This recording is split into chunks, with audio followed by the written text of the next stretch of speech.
longer term, Seth, my concern is what's the long-term story here. Now, we've already were facing food inflation before this conflict broke out. We're reaching rapidly coming into the time period when Ukraine should be planting their crops. And my fear is that there's going to be tens of millions of acres of land that should be producing grain that maybe won't even get planted this year.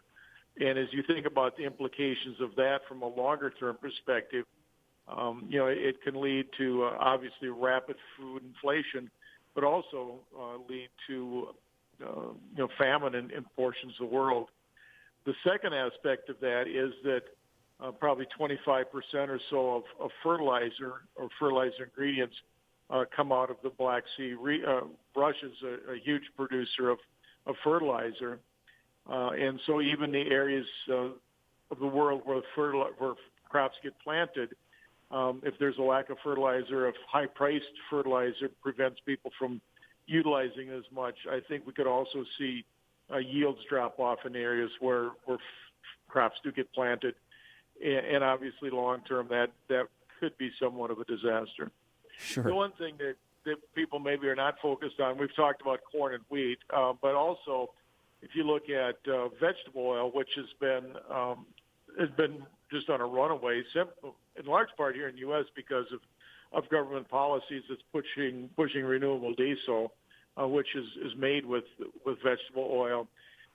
You look at Ukraine is the number one exporter in the world of sunflowers, which of course is utilized to make sunflower oil. So, we haven't focused so much on soybean prices with this run up, but you combine a reduction in the availability of vegetable oil because of no sunflower crop in Ukraine, and then toss in the weather problems that South America's been having, and very much a reduced crop down there. Throw some perhaps ill-founded government policy in the U.S. on top of that, and we have a pretty explosive situation for vegetable oil and thus for soybeans as well here. Craig, just a quick question for you kind of along those same lines. In your estimation, if this conflict does get resolved, and we're praying that it does, how long do you think it could take for us to get back to a sense of normalcy? And that's keeping in mind the inflation that's already been happening up until now. Right. Well. Yeah. As I said, the people that I'm talking to that are involved with, that have been involved with shipping out of the Black Sea region in the past are of the opinion, and this is as of 2 days ago, Seth, and I think there's been more damage to the port since then.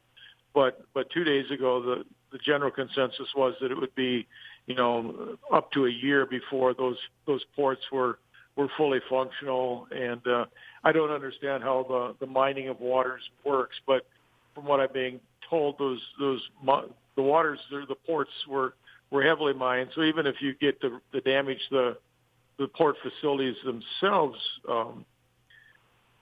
taken care of, you still got to clear the water so the ships can get safely in and out as well. So a very time-consuming thing. So even if it is resolved, even if they get the crops planted in Ukraine this year, we're probably looking at least a year.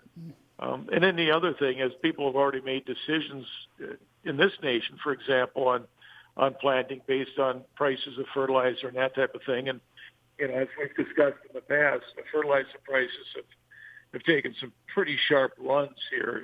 I look at anhydrous ammonia, for example, compared to where it was a year ago. It's up 174% compared to year ago numbers. And potash is 100% more expensive than it was a year ago from a national perspective. And so I think we've already seen some people in some places make the decision to cut back in the amount of fertilizer usage, which is, again, going to impact the yields we have and in theory at least make an already tight world grain supply even a little bit tighter.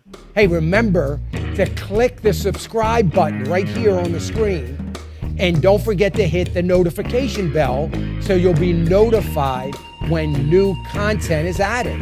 And more importantly than anything, you don't want to miss all 3 live hours of Financial Issues every day from 9 to noon.